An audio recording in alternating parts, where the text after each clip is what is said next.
Hello বন্ধুরা, কেমন আছেন আপনারা? আশা করি আপনারা সবাই ভালো আছেন আর সুস্থ আছেন। Office of the commissioner of police, Kolkata administrations, east branch, 18 number Lalbazar street, Kolkata 7,01,000। আজকে আপনাদের সাথে আলোচনা করব যে কলকাতা পুলিশের ডাটা এন্ট্রি অপারেটর যেটা ভ্যাকেন্সিটা আউট হয়েছিল, সেই ভ্যাকেন্সির মধ্যে যেটা ডোমিসাইল সার্টিফিকেট আপলোড করার জন্য বলেছিল, তার ডেটটা ছিল আপনাদের 30 এপ্রিল 2024, যেটা লাস্ট ডেট ছিল ডোমিসাইল সার্টিফিকেট আপলোড করার। তার ডেটটা এক্সটেন্ড করা হয়েছে 30 এপ্রিল 2024 তারিখের মধ্যে। আপনাদের যেটা ডোমিসাইল সার্টিফিকেটের আপনাদের আপলোড করার সময় ছিল, সেটার ডেটটা এক্সটেন্ড করা হয়েছে। সেটা কত দিন অবধি এক্সটেন্ডটা করা হয়েছে, তার জন্য ডেটটা এক্সটেন্ড হয়েছে। যদি অনেক স্টুডেন্টদের ফর্ম ফিল আপ করার সময় এরর আসছে, সেই ফর্ম ফিল আপ করার সময় এরর চলে আসছে, অথবা যখন ফর্মটা সাবমিট করে দিচ্ছে তারপরে 1 সপ্তাহ 10 দিন পরে ওদের প্রোগ্রেসটা আসছে, প্রোগ্রেস বারবার অপশানটা আসছে, সেই প্রোগ্রেস অপশানটা সরছে না, সেই জন্যে ডেটটা এক্সটেন্ড করা হয়েছে। আপনারা যখন ফর্ম ফিল আপ করার টাইম আপনাদেরকে বলে দিচ্ছি, সেই টাইমে আপনারা যদি করেন তাহলে আপনাদের ফর্ম সাকসেসফুলি সাবমিটও হবে, কোনো আপনাদের এরর আসবে না। আপনারা যদি ফর্ম ভরতে চান তাহলে 12টার পর যদি আপনারা আবেদন করেন, 12টা থেকে 4টের মধ্যে, তাহলে আপনাদের কোনো এররও আসবে না, অথবা আপনাদের সাবমিট করার সময় কোনো এরর বা আদার্স কোনো অপশান আসবে না। তখনই আপনারা স্মুথলি ফর্মটা অ্যাপ্লাই করতে পারেন। মানে 12টার পর যদি আপনারা আবেদন করেন তাহলে আপনাদের ফর্মটা সাকসেসফুলি সাবমিট হবে। এই এরর আসার কারণ আছে যে অনেক স্টুডেন্টরা অ্যাপ্লাই করছে, যেহেতু domicile certificate, local residence domicile certificate কারোই নেই, তার জন্যে সবাই আবেদন করছে বলে ওয়েবসাইটটা ক্র্যাশ করে যাচ্ছে। তাহলে ডেটটা কতদিন অবধি হয়েছে এখানটা দেখেন। এখানটা আপনারা অ্যানাউন্সমেন্ট জায়গায় চলে আসবেন, এখানটা দেখেন পপ আপ, অটোমেটিকলি পপ আপগুলো খুলে যাচ্ছে। এই দেখেন এখানটা application have submit online application form successfully আর requested to upload a local resident domicile certificate by 15 মে 2024। মানে আপনারা 15 মে 2024 মধ্যে আপনাদেরকে ডোমিসাইল সার্টিফিকেটটা আপলোড করে নিতে হবে। এবার এখানটা দেখেন candidate residing in Kolkata district, যাদের কলকাতা ডিস্ট্রিক্টের মধ্যে বাড়ি, under Kolkata municipal corporation, ward number 1 থেকে 144, shall obtain domicile certificate from the office of the collector. অফিসে আপনাদের গিয়ে ওখান থেকে আপনাদেরকে ডোমিসাইল সার্টিফিকেট আপনাদেরকে তৈরি করতে হবে, যাদের ওয়ার্ড নম্বর 1 থেকে 144 মধ্যে। 11 নম্বর NS রোড, কলকাতা 7,01,000। এই অ্যাড্রেসের মধ্যে আপনারা গিয়ে ডাইরেক্টলি আপনারা অফলাইন মাধ্যমে ফর্মটা ফিল করে আপনারা ডোমিসাইল সার্টিফিকেট আপনারা বানাতে পারেন।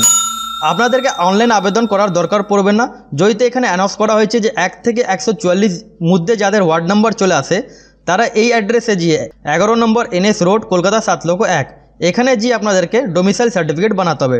Domicile certificate issue by the এবার ধরেন যাদের আদার্স ডিস্ট্রিক্ট, ধরেন residents of the others district of West Bengal, Kolkata বাদ দিয়ে যাদের এখানটা ডোমিসাইল সার্টিফিকেট যাদেরকে বানাতে হবে, এখানটা দেখেন ওদেরকে অনলাইন মাধ্যমে ফর্মটা ফিল করতে হবে। সেটা কোথায়? ডিস্ট্রিক্ট পোর্টাল আছে, ডিস্ট্রিক্ট পোর্টালে গিয়ে আপনাদেরকে ফর্মটা ফিল করে নিতে হবে। এখানটা আপনারা দেখতে পাচ্ছেন ডিস্ট্রিক্ট পোর্টাল, এই ওয়েবসাইটে আপনারা গিয়ে ফর্মটা ফিল করে নিতে হবে আপনাদেরকে। সেই মোবাইল নম্বর দিয়ে আপনাদেরকে লগ ইন করে আপনাদেরকে স্টেপ বাই স্টেপ, আমি অলরেডি ভিডিও আপলোড করে দিয়েছি, ওখান থেকে আপনারা দেখতে পারেন যে আপনারা কি করে আবেদন করবেন। এবার এখানটা দেখেন আপনাদেরকে লগ ইন কীভাবে করতে হবে। আমি অনেক স্টুডেন্টদের আবেদন করেছি, অনেক রিকোয়েস্ট আসার পর এখানটা দেখেন আপনারা প্রসিড বাটনে আপনারা ক্লিক করবেন। প্রসিড বাটনে ক্লিক করার পর আপনারা সিম্পলি ফর্মটা লগ ইন করে নেবেন। যেমন আপনাদের মোবাইল নাম্বার দিয়ে OTP দিয়ে আপনাদেরকে ভেরিফাইটা করে নিতে হবে। ভেরিফাই আপনারা যেই করবেন আপনারা এরকম আপনাদের ইন্টারফেস হবে। আপনারা এখানটা দেখতে পাচ্ছেন আমি অলরেডি আবেদন করেছি, তার জন্য এখানটা দেখেন তার ডেটটা এখানে চলে এসছে, কবে আমি আবেদন করলাম। এখানটা স্ট্যাটাসও আপনারা দেখতে পাচ্ছেন ইন প্রোগ্রেস। এখান থেকে আপনারা PDF ফাইলটা মানে অ্যাকনোলেজমেন্ট স্লিপ আপনারা ডাউনলোড করতে পারেন।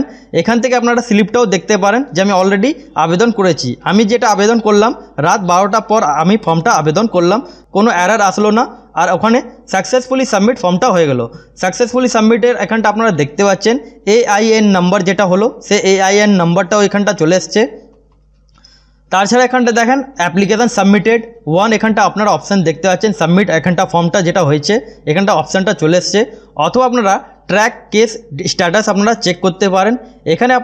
এখানে আপনারা দেখতে পারেন যে ফর্ম কত দূর অবধি আপনাদের কমপ্লিট হয়েছে, অথবা আপনাদের কত দূর অবধি আপনাদের প্রসেসটা হয়েছে। এখান থেকে আপনারা দেখতে পাচ্ছেন status in progress, local resident domicile certificate এখানটা চলে এসছে, এগুলো আপনাদের দেখতে পারেন। অথবা আপনারা যা ফর্ম ফিল আপ করলেন প্রিভিউ অ্যাপ্লিকেশান ফর্মে আপনারা ক্লিক করে নিজের ফর্মটা আপনারা এখান থেকে আপনারা চেক আউট করতে পারেন। যা যা আপনারা ফর্ম ফিল করলেন এখানে সমস্ত আপনাদের ডিটেলসটা শো হয়ে যাবে। তার সাথে আপনারা কোন কোন ডকুমেন্টসগুলো অ্যাটাচ করেছেন, কোন কোন ডকুমেন্টস অ্যাটাচ করলেন, সে সমস্ত ডকুমেন্টসগুলো এখানটা আপনাদের শো হবে।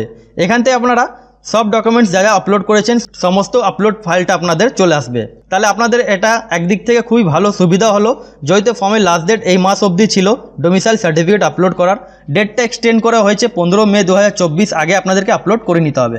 কিন্তু যেমন আপনাদেরকে বললাম, যাদের ওয়ার্ড নাম্বার 1 থেকে 144-এর মধ্যে ডাইরেক্ট অফিসে গিয়ে ওখান থেকে ডোমিসাইল সার্টিফিকেট ফর্ম ওটা কালেক্ট করে আপনাদেরকে ফর্ম সাবমিট করে আপনাদেরকে ওখান থেকে লোকাল রেসিডেন্ট সার্টিফিকেট আপনারা পেয়ে যাবেন। তাহলে আশা করি বন্ধুরা আপনাদেরকে বোঝাতে পারলাম। অথবা আপনাদের যদি কোনো কোয়ারি থাকে তাহলে আপনারা কমেন্ট সেকশানে কমেন্ট করবেন। তাহলে পুরো ভিডিও দেখার জন্য অসংখ্য ধন্যবাদ।